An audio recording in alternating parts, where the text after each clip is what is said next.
What's going on, my friends? I don't even know why I have these headphones on. I'm going to take them off real quick because I can't hear anything through them anyway. Anyway, I'm letting these hard drives. I think I mentioned I had to upgrade my hard drive. So this is a grueling process of taking almost 2 terabytes of content and transferring to a 4 terabyte hard drive. I thought it was going to copy it all, and then it said something didn't copy. So I'm going to have to look at the files that haven't copied. And this is, I don't know, as you can see, it becomes a mess. But there are bigger problems in the world, so go figure. I wanted to talk about something real quick. I'd mentioned also that, you know, I'd kind of mentioned that I got a VST software addiction. It's just the craziest thing I've ever seen in my life. But I've got to get to a point to where I'm doing more sound design, and I've been using Omnisphere since for years. I bet I've been using Omnisphere since 2012, if I were to guess. So good 10 years.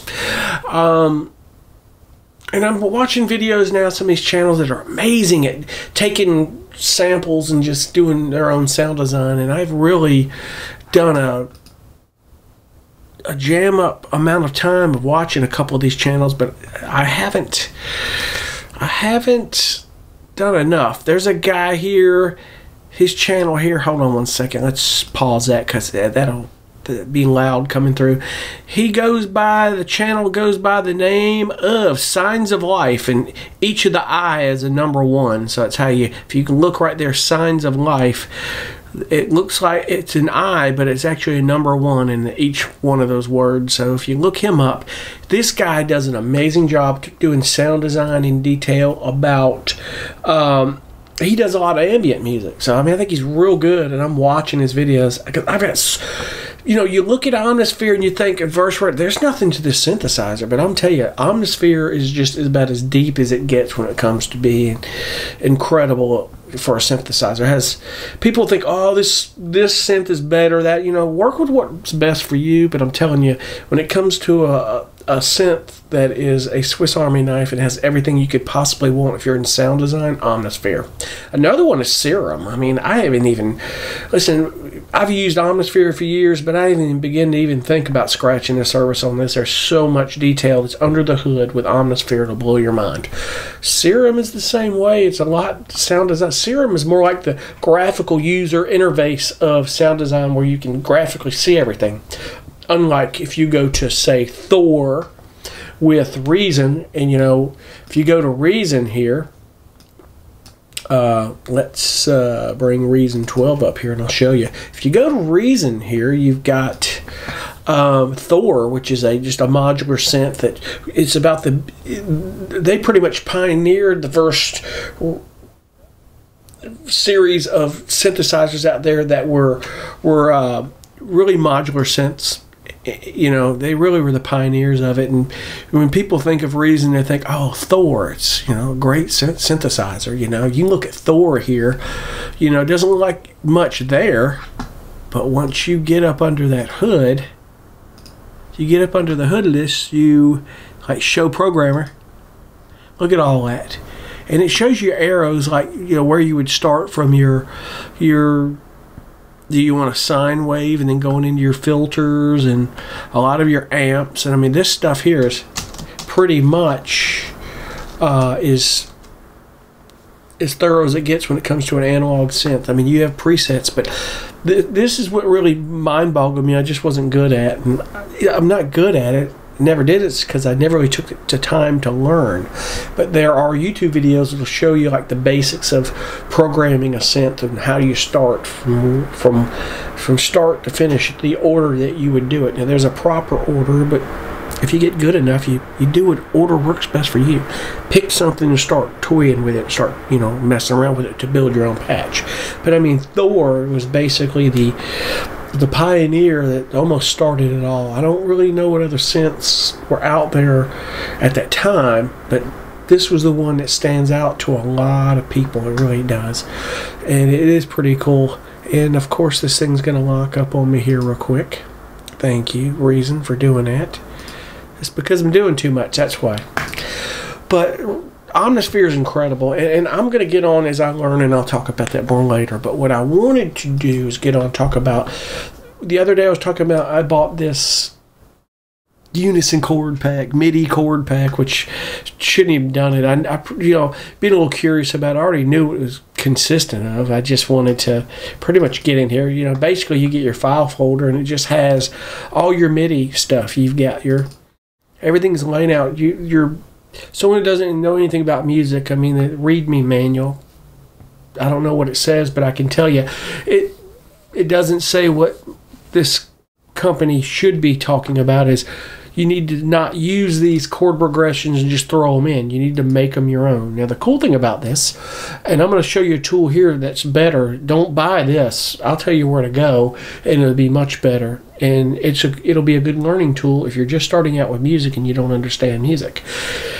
You know, I've been doing music a while, and I understand it. I've been to music school.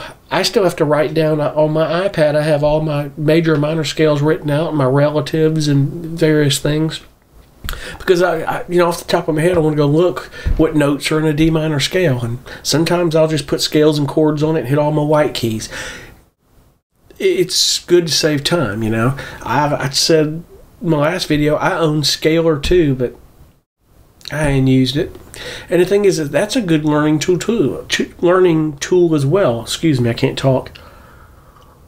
That's a good tool to learn with as well. But I'll show you a site to go to, and I mentioned the other day, that is a really cool tool, and it's free. Now, they do have that iOS Sketchpad, and I haven't looked too much into that, and I don't even know what it costs, but we probably can look at it when we're there. But this is your Unison Midi Chord Pack. All these ads you hear, and I think what they did is they went over to this site that I'm talking about, hooktheory.com, and probably copied all that and dropped the MIDI in these files, you know, but it took some time to do it. But it breaks down triads, C major, A minor, you know, and if you know relative minors, you know A minor is the relative minor to C major. And some of you starting out in music, when you learn relative minors, if you learn A minor is the relative minor to C major, then you're going to know that to D major, the relative minor is the next one down. B minor, they're sequential. So if you know the relative minor of C major, which is A minor, then you're going to know what the relative minor to D major is. B minor. It's progressive. I don't even want to tell you when I realized that. I wasn't even paying attention, so... And that's small potatoes compared to the rest of music theory. Oh my God. But anyway, be it that it may, it breaks all this stuff down, and I think it'll play them, maybe. I don't think it plays them, because this is all MIDI. Yeah, this is all MIDI. You're not going to hear anything. But you can drop them into these sessions, and it'll drop your chords in, and you have progressions, and you have individual chords, and it shows all that stuff. There's videos on this, and you go watch how they're dropping it in. You know, it is what it is. All this you see here is this hard drive copying, and this is a mess. I don't even know where I'm at with this, but I'm going to be a while on that. But I do want to take you to a site called hooktheory.com. I'm going to type it in here, and you'll see it. This is a really cool site even to get on as an experienced composer. Even if you know about music, this is cool, because somebody really put a lot of thought into this site. And I learned this from another YouTube channel that said, before you buy that Unison Midi Chord Pack, check this out. And it's free. It really is. The resources are cool. Now, they have this HookPad musical sketch pad. And there's videos on it. Go watch it. I don't know a lot about it. But it does break down a lot of things that you can compare to popular chord progressions. But you can build a chord progression. You can pick an instrument on this. It will play it. And you can take the MIDI and you can, let's go to resources here. When you go to resources, go all the way down here to where it says key cheat sheets. I think that's it. Here we go. And you can go in here and you can pick a chord progression. So it'll tell you 20 most popular chords in major C. You can look popular songs. It'll tell you what progressions they're in. But the relative keys here, and it'll tell you if you're in C major, your relative is A minor. And then it tells you from that point what your modes are when you go to to you know, get deeper into it. But this will tell you in C major, and you can pretty much, I think you key through this, you can play chord progressions. But you see the popular progressions, they suggest these progressions in C major, and you look at these progressions and you can play them through and change them up. Now you see right here, take this download as MIDI. You can download it, put it on your desktop, drop it in your DAW, put a piano on it. This is free. You don't have to buy Unison Midi Chord Pack. You got it right here free of charge. So save yourself 27 bucks. Don't do what I did with a knee jerk while sitting there watching videos before I fell asleep in the bed, going, oh, let me buy this thing, see what it's all about. I already knew what it was all about. I don't even know why. I will say that it's probably a good pack to have on the go, like on your iOS device, like my iPad. If I'm sitting around wanting to doodle and doodle around in, say, GarageBand, and I'm waiting on my car to be serviced or something, I can drop them in there and do that. But I can just build my own chords. You know, all I can do is, I know what chords, I know how to, in a major and minor scale, how to build a chord progression. It's just which progression would you like to build. I think the cool thing about this is it shows you a tool, and also I will admit in the Unison Midi Chord Packs it has 7th chords and you can blend them, and there's plenty of videos out there that can show you, and you'll learn how to make these chord progressions sound more emotional and have a different feel, and I think it will work well. But hooktheory.com, my friends, this is really cool. And you look at all these key sheet indexes. You can pick a key. Let's see here.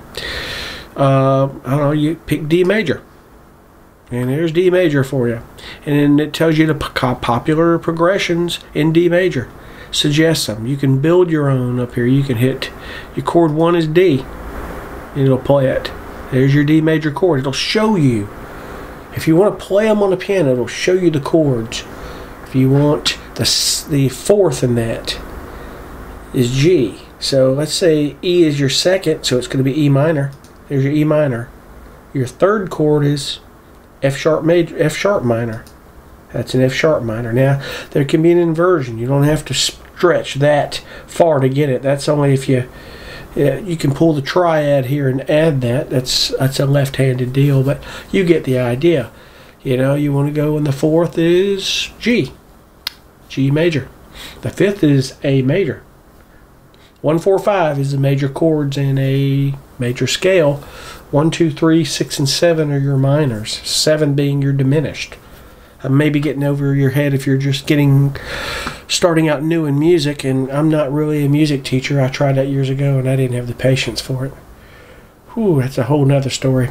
But be it that it may, this is a great site, man, to really get you started. And another cool thing is you can take, let's see, the chord progressions. It'll tell you, like, you pick one of these songs and it'll tell you what progression it's in, what key it's in, the whole progression and how it breaks down. You start realizing that some of the best songs in 3 and 4 chords were written, and it's much simpler than you could ever possibly imagine. So this is hooktheory.com, my friends, and there's a lot of resources up here. If you look through it, pretty much anything you need, take it for what it's worth.